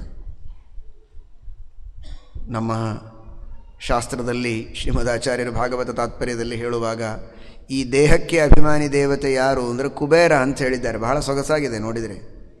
ಈ ದೇಹಾಭಿಮಾನಿ ದೇವತೆ ಯಾರು ಅಂದರೆ ದೇಹ ವೈಶ್ರವಣ ಅಂತ ಹೇಳ್ತಾರೆ ಆಚಾರ್ಯ. ಯಾಕೆ ಅಂದರೆ ಈ ಕುಬೇರ ನಿಜವಾಗಿ ಸಂಪತ್ತಿನ ದೇವತೆ, ಆದರೆ ದೇಹಾಭಿಮಾನಿಯೂ ಕುಬೇರನೇ. ಯಾಕೆ ಅಂದರೆ ದೇಹವೇ ಒಂದು ದೊಡ್ಡ ಸಂಪತ್ತು, ಬಹಳ ದೊಡ್ಡ ಸಂಪತ್ತು. ಇದನ್ನು ಹೇಗೆ ಉಪಯೋಗಿಸ್ತೀವೋ ಹಾಗಿದೆ. ಇದನ್ನು ಸತ್ಕಾರ್ಯಗಳಿಗೆ ನಾವು ಉಪಯೋಗಿಸಿದರೆ ಸರಿ, ಸಂಪತ್ತನ್ನು ಒಳ್ಳೆಯದಕ್ಕೆ ಉಪಯೋಗಿಸಿದರೆ ಬುದ್ಧಿವಂತ, ಕೆಟ್ಟದ್ದಕ್ಕೆ ಉಪಯೋಗಿಸಿ ದುರ್ವ್ಯಸನಕ್ಕೆ ಬಲಿ ಆದರೆ ಹಾಳಾಗ್ತಾನೆ. ಹಾಗೆ ಈ ಸಂಪತ್ತನ್ನು ನಾವು ದೇವರ ಸೇವೆಗೆ ಉಪಯೋಗಿಸಿದರೆ ಪರಮಸುಖವನ್ನು ಹೊಂದುತ್ತೇವೆ, ಇಲ್ಲ ಅಂದರೆ ಹಾಳಾಗ್ತೇವೆ. ಆದರೆ ಈ ದೇಹ ಒಂದು ದೊಡ್ಡ ಸಂಪತ್ತು. ಈ ದೇಹವನ್ನು ಬಳಸುವ ಜಾಣ್ಮೆ ಇದ್ದರೆ ಅದೇ ದಕ್ಷತೆ. ಅವನು ಉತ್ತಮವಾದಂತಹ ಸಂಪತ್ತನ್ನು, ಕೀರ್ತಿಯನ್ನು ಹೊಂದುತ್ತಾನೆ ಎಂಬುದಾಗಿ ಮಹಾಭಾರತ ತಿಳಿಸ್ತಾ ಇದೆ. ಭಗವಂತನ ಅನುಗ್ರಹವನ್ನು ಚಿಂತನೆ ಮಾಡ್ತಾ ನಿತ್ಯದಲ್ಲಿ ಮಾಡುವ ಕರ್ಮಗಳನ್ನು ದೇವರಿಗೆ ಅರ್ಪಿಸಬೇಕು. ಕರ್ಮಗಳನ್ನು ಮಾಡಬೇಕು ಉತ್ಸಾಹದಿಂದ, ದಕ್ಷತೆಯಿಂದ ಅನ್ನುವುದು ಎಷ್ಟು ಸತ್ಯವೋ ಅಷ್ಟೇ ಸತ್ಯ. ಆ ಕರ್ಮಗಳನ್ನು ಮಾಡುವಾಗ ಅಹಂಕಾರ ಇರಬಾರದು, ಸಮರ್ಪಣೆಯ ಭಾವ ಇರಬೇಕು. ದೇವರಿಗೆ ಸಮರ್ಪಣೆ ಮಾಡುವಾಗ ಆ ಭಗವಂತ ಮಾಡಿದ ಅನುಗ್ರಹವನ್ನು ಸ್ಮರಿಸಿ ಸಮರ್ಪಣೆ ಮಾಡಬೇಕು. ನೋಡಿ, ದೇಹವೇ ದೊಡ್ಡ ಸಂಪತ್ತು ಅಂತ ಇದೀಗ ತಿಳಿದಿರಿ. ಆದರೆ ಈ ದೇಹವೆಂಬ ಸಂಪತ್ತನ್ನು ದೇವರು ನಮಗೆ ಕೊಟ್ಟಿದ್ದಕ್ಕೆ ಎಲ್ಲ ಕರ್ಮಗಳನ್ನು ನಮಗೆ ಮಾಡೋದಕ್ಕೆ ಸಾಧ್ಯ ಇದೆ. ಜ್ಞಾನವನ್ನು ಪಡೆದುಕೊಳ್ಳೋದಕ್ಕೆ ಸಾಧ್ಯ, ಒಳ್ಳೆಯ ಕರ್ಮಗಳನ್ನು ಮಾಡೋದಕ್ಕೆ ಸಾಧ್ಯ, ಮೋಕ್ಷವನ್ನು ಪಡೆಯೋದಕ್ಕೂ ಸಾಧ್ಯ ಇದೆ. ಆದರೆ ಈ ದೇಹವೆಂಬ ಸಂಪತ್ತನ್ನು ನನಗೆ ಕೊಟ್ಟವರು ಯಾರು, ಅದನ್ನು ಸ್ಮರಿಸದೆ ನಾನು ಕರ್ಮಗಳನ್ನು ಮಾಡಿದರೆ ಪ್ರಯೋಜನ ಇಲ್ಲ. ಅದು ಕಳ್ಳತನ ಇದ್ದ ಹಾಗೆ. ಮೊನ್ನೆ ಕಥೆ ಕೇಳಿದಿರಲ್ಲ, ಯಾರದೋ ಹಣ ತಂದು ನನ್ನದು ಅಂತ ಹೇಳಿಕೊಂಡು ನಾನು ದಾನ ಕೊಟ್ಟರೆ ಅದು ಕಳ್ಳತನ. ಈ ದೇಹ ಯಾರದು? ದೇವರು ಕೊಟ್ಟದ್ದು, ದೇವರ ಅಧೀನ. ಇಂಥವರು ಹಣ ಕೊಟ್ಟಿದ್ದಾರೆ ಅಂತ ಹೇಳಿ ಅನೌನ್ಸ್ ಮಾಡಿ ನಾವು ಕೊಟ್ಟರೆ ತಪ್ಪಲ್ಲ. ಕಳ್ಳತನ ಅಂತ ಯಾರೂ ತಿಳಿಯೋದಿಲ್ಲ ಅದನ್ನು. ಅವರ ಪರವಾಗಿ ಇವರು ಕೊಡ್ತಾ ಇದ್ದಾರೆ ಅಂತ. ಅವರು ಎಲ್ಲಿಯೋ ದೂರದಲ್ಲಿದ್ದಾರೆ, ಪರದೇಶದಲ್ಲಿದ್ದಾರೆ, ಅವರ ಪರವಾಗಿ ಇವನು ಕೊಡ್ತಾನೆ ಅಂತ. ಆದರೆ ಇದು ನನ್ನದು ಅಂತ ಹೇಳಿಕೊಂಡು ಕೊಟ್ಟರೆ ಮಾತ್ರ ಅದು ತಪ್ಪು, ಅಪರಾಧ. ಹಾಗೆ ದೇವರೇ ಕೊಟ್ಟದ್ದು ಈ ದೇಹ, ದೇವರೇ ಕೊಟ್ಟದ್ದು ಶಕ್ತಿ ಅಂತ ಚಿಂತಿಸಿ ಅದನ್ನು ಹೇಳಿ ನಾವು ದಾನ ಮಾಡಿದರೆ, ಧರ್ಮ ಮಾಡಿದರೆ, ಯಜ್ಞಯಾಗಾದಿಗಳನ್ನು ಮಾಡಿದರೆ ಆಗ ಅದು ಸಫಲ. ಇದು ನನ್ನದೇ ಶಕ್ತಿ, ನನ್ನದೇ ದೇಹ, ನನ್ನದೇ ಬುದ್ಧಿ, ನನ್ನದೇ ಎಲ್ಲವೂ ಹಣ ಅಂತ ಅಹಂಕಾರದಿಂದ ನಾನು ಮಾಡಿದರೆ ಆ ಮಾಡಿದಂತಹ ಕರ್ಮಗಳಿಗೆ ಸರಿಯಾದ ಫಲವನ್ನು ನಾವು ಅನುಭವಿಸುವುದಕ್ಕೆ ಸಾಧ್ಯ ಇಲ್ಲ. ಅದಕ್ಕಾಗಿ ಭಗವಂತನನ್ನು ಕೃಷ್ಣ ಎಂಬುದಾಗಿ ನಾವು ಸ್ಮರಿಸಬೇಕು. ಈ ದೇಹವನ್ನು ಕೊಟ್ಟವನೇ ಭಗವಂತ. ಯಾಕೆ ಭಗವಂತನಿಗೆ ಕೃಷ್ಣ ಎಂಬುದಾಗಿ ಕರೀತಾರೆ. ಕರ್ಷತಿ ಇತಿ ಕೃಷ್ಣ. ಏನು ಕರ್ಷತಿ ಅಂದರೆ ಜೀವ ಜನ್ಮಾಂತರದ ಕರ್ಮಗಳಿಗನುಗುಣವಾಗಿ ಸ್ವರ್ಗ ಅಥವಾ ನರಕಗಳಲ್ಲಿ ಫಲವನ್ನು ಅನುಭವಿಸ್ತಾನೆ. ಆ ಜೀವನನ್ನು ಇಲ್ಲಿಯವರೆಗೆ ಕರೆತಂದು ಮತ್ತೆ ಹುಟ್ಟುವಂತೆ ಮಾಡುವವ ಭಗವಂತ. ಅದಕ್ಕಾಗಿಯೇ ಅವನನ್ನು ಸಂತಾನ ಗೋಪಾಲ ಕೃಷ್ಣ ಅಂತ ಕರೆಯುವ ಪದ್ಧತಿ. ಸಂತಾನ ನೀಡುವ ಕೃಷ್ಣ, ಸಂತಾನ ಕೃಷ್ಣ.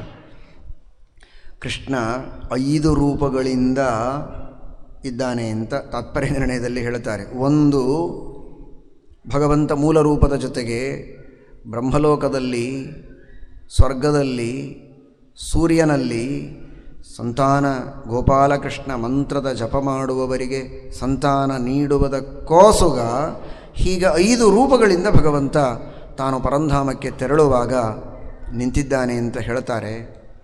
ಹೀಗಾಗಿ ಆ ಭಗವಂತ ಸಂತಾನವನ್ನು ಕೊಡುವುದಕ್ಕೋಸ್ಕರ ಇರುವಂತಹ ಸ್ವಾಮಿ ಕೃಷ್ಣ ಏನು ಮಾಡ್ತಾನೆ? ಅವನ ಕರ್ಮದ ಫಲವನ್ನು ಭೋಗ ಮಾಡುವವರೆಗೆ ಸುಮ್ಮನೆ ಇರ್ತಾನೆ.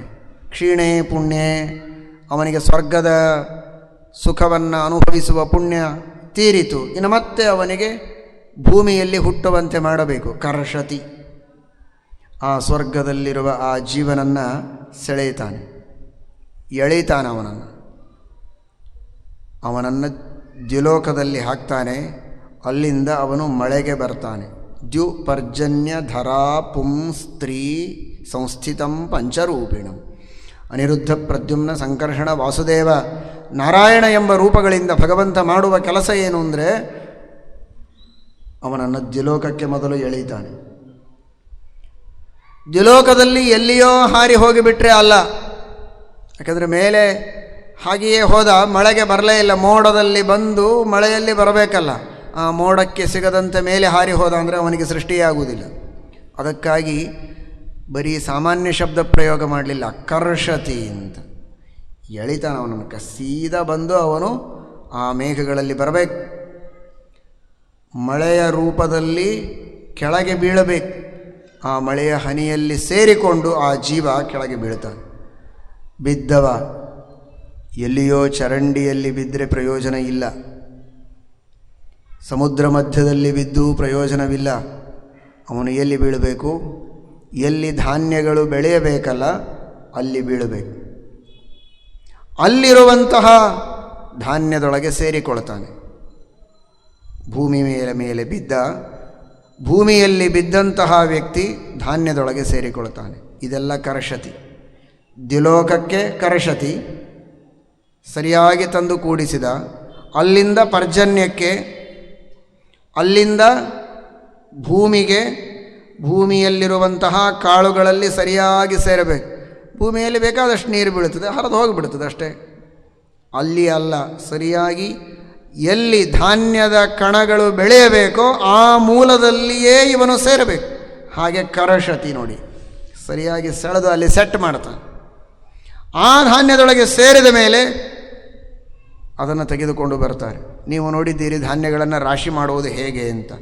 ಧಾನ್ಯಗಳನ್ನು ರಾಶಿ ಮಾಡಿದಾಗ ಎಷ್ಟೋ ಧಾನ್ಯದ ಜೋಳ ಅಥವಾ ಗೋಧಿ ಅಥವಾ ಅಕ್ಕಿ, ಭತ್ತ ಅಲ್ಲಿಯೇ ಬಿದ್ದು ಹೋಗಿರ್ತದೆ. ಅದನ್ನು ತೆಗೆದುಕೊಂಡು ಬಂದುಬಿಡ್ತಾರೆ. ಅದರೊಳಗೆ ಇವನು ಸೇರಿಕೊಂಡಿದ್ದ ಅಂದರೆ ವೇಸ್ಟ್. ಕರ್ಷತಿ, ಎಲ್ಲಿಯೋ ಬಿದ್ದು ಹಾಳಾಗದಂತೆ ಚೀಲದೊಳಗೇ ಬಂದು ಇವನು ಸೆಟ್ ಆಗಬೇಕು. ಹಾಗೆ ಕರ್ಷತಿ, ಬಂದು ಒಳಗೆ ಸೆಟ್ಟಾಗೋ ಹಾಗೆ ದೇವರು ಸೆಳೆದು ಕೂಡಿಸ್ತಾನೆ. ಯಾರದೋ ಒಬ್ಬರ ಕಥೆ ಹೇಳ್ತಾ ಇದ್ದಾರೆ ಅಂತ ತಿಳಿದಿದ್ದೀರಲ್ಲ, ಅಲ್ಲ, ಇಲ್ಲಿ ಕುಳಿತವರೆಲ್ಲರ ಕಥೆ ಇದು. ಎಲ್ಲ ಮಾನವರ ಕಥೆ. ಯಾವುದೇ ಮಾನವ ಸೃಷ್ಟಿಗೆ ಬರಬೇಕು, ಹಾಗಾದರೆ ಅವನನ್ನು ಕರ್ಷತಿ ಸರಿಯಾಗಿ ಬಂದು ಆ ಧಾನ್ಯದೊಳಗೆ ಬರುವುದು ಮಾತ್ರ ಅಲ್ಲ, ಅಲ್ಲಿ ಹೊಲದಲ್ಲಿ ಉಳಿದು ಕಾಲು ತುಳಿತಕ್ಕೆ ಸಿಕ್ಕು ಹಾಳಾಗುವ ಧಾನ್ಯದಲ್ಲಿ ಅಲ್ಲ, ಚೀಲದೊಳಗೆ ಬರಬೇಕು. ಅಲ್ಲಿಂದ ಲೋಡ್ ಅನ್ಲೋಡ್ ಮಾಡುವಾಗ ಕೆಲವೊಮ್ಮೆ ಆ ಹುಕ್ಕ ಹಾಕಿ ಎಳಿತಾರಲ್ಲ, ಆ ತೂತಿಗೆ ಸಿಕ್ಕು ಎಷ್ಟೋ ಕೆಳಗೆ ಬಿದ್ದು ಹೋಗ್ತದೆ. ಅಲ್ಲಿಯೂ ಬೀಳದಂತೆ ಬೀಳಲಿಕ್ಕೆ ಹೊರಟಿರ್ತಾನೆ. ಕೆಲವೊಮ್ಮೆ ಯಾರೋ ಪಾಪ ಅಯ್ಯೋ ಸೋರ್ತಾ ಇದೆ ಅಂತ ಮತ್ತೆ ಒಳಗೆ ಹೋಗ್ತಾರೆ, ಅಲ್ಲಿ ಈ ಜೀವ ಕೂತಿರ್ತಾನೆ. ಕರ್ಷತಿ. ಇವನು ಇಲ್ಲಿಂದ ಒತ್ತಿದ, ಒಳಗಿನಿಂದ ದೇವರು ಎಳೆದುಕೊಂಡ. ಕರಶತಿ. ಇವನಿಗಾಗಿ ದೇವರು ಚೀಲದೊಳಗೂ ಕೂಡಬೇಕು. ಒಳ್ಳೆಯ ಚೇರ್ ಹಾಕಿದ್ರೇನೆ ಯಾಕೋ ಅಷ್ಟು ಸರಿ ಇಲ್ಲ ಅಂತ ಹಿಂದೆ ಮುಂದೆ ನೋಡಿ ಕೂಡೋದಕ್ಕೆ ಆಲೋಚನೆ ಮಾಡ್ತೇವೆ ನಮ್ಮಂಥವರು, ಸಾಮಾನ್ಯರು, ಪಾಮರರು. ದೇವರು ನೋಡಿ ನಮ್ಮ ಸಲುವಾಗಿ ಎಲ್ಲೆಲ್ಲಿ ಕೂತಿದ್ದಾನೆ ಪಾಪ. ಆ ನೀರೊಳಗೂ ಕೂತ, ನೆಲದೊಳಗೆ ಕೆಸರಿನೊಳಗೆ ಬಂದ, ಗೊಬ್ಬರ ಇವತ್ತಂತೂ ಪೆಸ್ಟಿಸೈಡ್ಸ್ ಹಾಕಿ ಹೊಲಸು ಮಾಡಿರ್ತಾರೆ, ಸತ್ರ ಸಾಯಲಿ ಅಲ್ಲಿಯೂ ಬರ್ತೀನಿ ಇಂದ ತಾನಲ್ಲ. ಇವರು ಹಾಳಾದರೆ ಹೋಗಲಿ, ಆದರೆ ಈ ಜೀವರನ್ನು ಹುಟ್ಟಿಸ್ಬೇಕಲ್ಲ, ಅನಿವಾರ್ಯ. ಅಲ್ಲಿಯೂ ಬರ್ತಾನೆ, ಅವನ ನಿರ್ಲೇಪ ಅವನಿಗೇನು ಆಗೋದಿಲ್ಲ. ಅಲ್ಲಿಯೂ ಬಂದ, ಶೀಲದೊಳಗೂ ಬಂದ, ಅಲ್ಲಿ ಹಿಡಿದುಕೊಂಡು ಕೂತ ಇವನನ್ನು. ಎಲ್ಲ ಆಯಿತು. ಇನ್ನು ಅಡಿಗೆ ಮಾಡಬೇಕು. ಮನೆಗೆ ತಂದರು. ಅಡಿಗೆ ಮಾಡುವ ಸಂದರ್ಭದಲ್ಲಿ ಅಥವಾ ಅಂಗಡಿಯಲ್ಲಿ ಮಾರಾಟ ಮಾಡುವಾಗಲೂ ಕೆಳಗೆ ಬಿದ್ದು ಹೋಗ್ಬೋದು. ಅಲ್ಲಿಯೂ ಬೀಳದಂತೆ ಕರ್ಷಣ ಮಾಡಿದ. ಅಡಿಗೆ ಮಾಡಬೇಕು, ಅಕ್ಕಿ ತೊಳೆದು ಸ್ವಚ್ಛ ಮಾಡಿ ಆಮೇಲೆ ನೀರು ಹಾಕಿ ಇಡ್ತಾರೆ. ತೊಳೆಯುವಾಗ ಕೆಲವು ಅಕ್ಕಿಗಳು ಕೆಳಗೆ ಬಿದ್ದು ಹೋಗಿಬಿಡ್ತದೆ. ಅದರಲ್ಲಿಯೂ ಹೋಗದಂತೆ ನೀನು ಹೋಗಬೇಡ, ಖಾಲಿ ಅಕ್ಕಿಗಳು ಹೋಗಲಿ, ನೀನು ಇಲ್ಲೇ ಇರುವಂದ.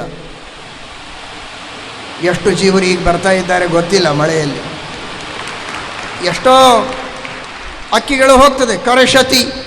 ಅಲ್ಲಿ ಹೋಗದೇ ಇದ್ದಾಗ ದೇವರ ಪಾತ್ರೆಯಲ್ಲಿಯೇ ಉಳಿಯೋ ಹಾಗೆ ಮಾಡಿದ. ಅನ್ನ ಆಯಿತು. ಬಡಿಸುವಾಗ ಮಹಾನುಭಾವರು ಬಡಿಸ್ತಾ ಇರ್ತಾರೆ. ಎಲೆಗೆ ಅರ್ಧ, ನೆಲಕ್ಕೆ ಅರ್ಧ. ಎಲೆಗೆ ಬೀಳುವ ಅರ್ಧದಲ್ಲಿಯೇ ಇವನು ಬರಬೇಕು, ನೆಲಕ್ಕೆ ಬೀಳಬಾರದು. ಇಷ್ಟೆಲ್ಲ ಮಾಡಿ ಕೈಗೆ ಬಂದು ತುತ್ತು, ಬಾಯಿಗಿಲ್ಲ ಅಂತಾದರೆ ಆ ತುತ್ತಿನೊಳಗೂ ಇವನನ್ನು ಇಡೋದಿಲ್ಲ. ಏನೋ ನೋಡ್ತಾನೆ, ಅಯ್ಯೋ ನೊಣ ಬಂತು, ಒಗೆದು ಬಿಟ್ಟ. ನೀನು ಆ ತುತ್ತಿನೊಳಗೆ ಹೋಗಬೇಡ, ಅಲ್ಲಿ ಹೋದಿ ಅಂದರೆ ನೀನು ಕೆಳಗೆ ಬೀಳ್ತೀಯ, ಇಲ್ಲಿ ಬಾ ಅಂತ ಯಾವ ತುತ್ತನ್ನು ನೊಣ ಬಿದ್ದಿಲ್ಲ ಅಂತ ಆರಿಸಿಕೊಂಡು ಇವನು ತಿಂತಾನಲ್ಲ, ಅಲ್ಲಿ ಕರಶತಿ. ಅಲ್ಲೇ ಬಂದು ಕೂಡೋ ಹಾಗೆ ಕಾಯ್ದಿರ್ತಾನೆ ದೇವರು. ಕೊನೆಗೆ ಇವನ ಉದರದಲ್ಲಿ, ತಂದೆಯ ಉದರದಲ್ಲಿ ಹೋಗುವವರೆಗೆ ಕರಶತಿ ಕರಶತಿ ಕರಶತಿ ಕರಶತಿ. ಇವನನ್ನು ಹಿಡ್ಕೊಂಡು ದೇವರು ಎಷ್ಟು ಅನುಗ್ರಹ ಮಾಡಿದ್ದಾನೆ ಅಂದರೆ, ಎಷ್ಟು ಕಷ್ಟಪಟ್ಟಿದ್ದಾನೆ ಅಂತ ಅನ್ನಬಾರದು, ಎಷ್ಟು ಅನುಗ್ರಹ ಮಾಡಿದ್ದಾನೆ ಅಂದರೆ ಹೇಳೋದಕ್ಕೆ ಸಾಧ್ಯ ಇಲ್ಲ. ಹುಟ್ಟಿದ ಮೇಲೆ ಮಗು ಆಚೆ ಹೋಗಬಾರದು, ಬೆಂಕಿಯಲ್ಲಿ ಕೈ ಇಡಬಾರದು, ನೀರಿನೊಳಗೆ ಬೀಳಬಾರದು, ಜಾರಿಕೆ ಮಧ್ಯ ಸರೋವರಕ್ಕೆ ಹೋದರೆ ಹೇಗೆ ಚಿಂತೆ. ತಾಯಂದಿರು ಅಲ್ಲಿ ಇಲ್ಲಿ ಓಡಾಡಿ ಮಕ್ಕಳನ್ನು ಹಿಡಿದು ಎಳೆದೆಳೆದು ಕರಶತಿ ಕರಶತಿ. ಎಷ್ಟು ಕರಶತಿ? ಏನೋ 1, 2, 3, 4 ಸಲ. ಆದರೆ ದೇವರು ಮಾಡಿದ ಕರ್ಷಣ ಎಷ್ಟದು? ಅನಂತ ಉಪಕಾರ ಭಗವಂತ ಮಾಡಿದ್ದು. ಇಷ್ಟೆಲ್ಲ ಮಾಡಿ ಆ ತಂದೆಯಿಂದ ತಾಯಿಯಲ್ಲಿ ಬರುವಂತೆ ಮಾಡಿ, ತಾಯಿಯ ಉದರದಲ್ಲಿ 9 ತಿಂಗಳು ಬೆಳೆದ ಮೇಲೆ ಕೊನೆಗೆ ಅಲ್ಲೇ ಕೃಷ್ಣಾರ್ಪಣ ಆದರೆ ಕರಶತಿ ಸರಿಯಾದ ಹೊತ್ತಿಗೆ ಮತ್ತೆ ಭೂಮಿಗೆ ಬರೋ ಹಾಗೆ ಅವನನ್ನು ಮಾಡಿ ಆ ಜೀವನನ್ನು ಕರ್ಷತಿ. ಇಷ್ಟು ಸಣ್ಣ ಕೂಸು ಹಾಗೇ ಉಳಿದು ಬಿಟ್ಟರೆ ಕೊನೆಯವರೆಗೆ ಮುಂದೆ ಗತಿ ಏನು? ಅವನನ್ನು ಚೆನ್ನಾಗಿ ಕರಶತಿ. ಅದೇನೋ ಕಥೆ ಕೇಳ್ತೀವಲ್ಲ, ವಕ್ರನಾಗಿದ್ದಂಥ ಆ ತ್ರಿವಕ್ರ ಕೃಷ್ಣ ಪಾದದ ಹೆಬ್ಬೆರಳಿನ ಮೇಲೆ ಒಂದು ಕಾಲು ಇಟ್ಟು ಗದ್ದಕ್ಕೆ ಕೈ ಹಚ್ಚಿ ಎತ್ತಿದರೆ ಅವಳು ಸರಳವಾಗಿ ನಿಂತಳು. ತ್ರಿವಕ್ರೆ ಅವಳನ್ನು ಮುಂದೆ ಮದುವೆಯಾದ ಅಂತ. ಆ ತ್ರಿವಕ್ರೆಯನ್ನಷ್ಟೇ ಎಳೆದು ಸರಿ ಮಾಡಿಲ್ಲ, ಕರಶತಿ ಅಲ್ಲ. ಪ್ರತಿಯೊಬ್ಬ ಜೀವ ಅತೀ ಸೂಕ್ಷ್ಮ ರೂಪದಲ್ಲಿರುವಂತಹ ಅಲ್ಪ ಪರಿಮಾಣದ ಆ ಜೀವನನ್ನು ಕರ್ಷಣೆ ಮಾಡಿ ಅವನು ದಿನಕ್ಕೆ ವರ್ಷಕ್ಕೆ ದೊಡ್ಡವನಾಗುವಂತೆ ಮಾಡಿ, ಉತ್ತಮವಾದ ಕಾರ್ಯದಕ್ಷನಾಗುವಂತೆ ಮಾಡಿ ಭಗವಂತ ಅವನನ್ನು ಬೆಳೆಸಿ ನಿಲ್ಲಿಸ್ತಾನೆ. ಅವನೆಲ್ಲ ಕಾರ್ಯಗಳನ್ನು ಮಾಡುವಂತೆ ನಿಯಮ್ಯ ಸಕಲಂಜಗತ್ ತನ್ನ ಕಾರ್ಯದಲ್ಲಿ ಮುಂದುವರಿಯುವಂತೆ ಮಾಡುತ್ತಾನೆ. ಆದ್ದರಿಂದ ಭಗವಂತನಿಗೆ ಕೃಷ್ಣ ಎಂಬುದಾಗಿ ಕರೀತಾರೆ. ಈ ದೇಹವೆಂಬ ಸಂಪತ್ತನ್ನು ಕೊಡುವುದಕ್ಕೆ ಇಷ್ಟೆಲ್ಲ ಕರ್ಷಣೆ ಮಾಡಿ ಕೊನೆಗೂ ನಮ್ಮ ಮನಸ್ಸನ್ನು ಆಕರ್ಷಿಸುವ ಆ ಭಗವಂತನನ್ನು ಎಂದಿಗೂ ಮರೆಯಬಾರದು. ಶ್ರೀಕೃಷ್ಣಾರ್ಪಣಮಸ್ತು.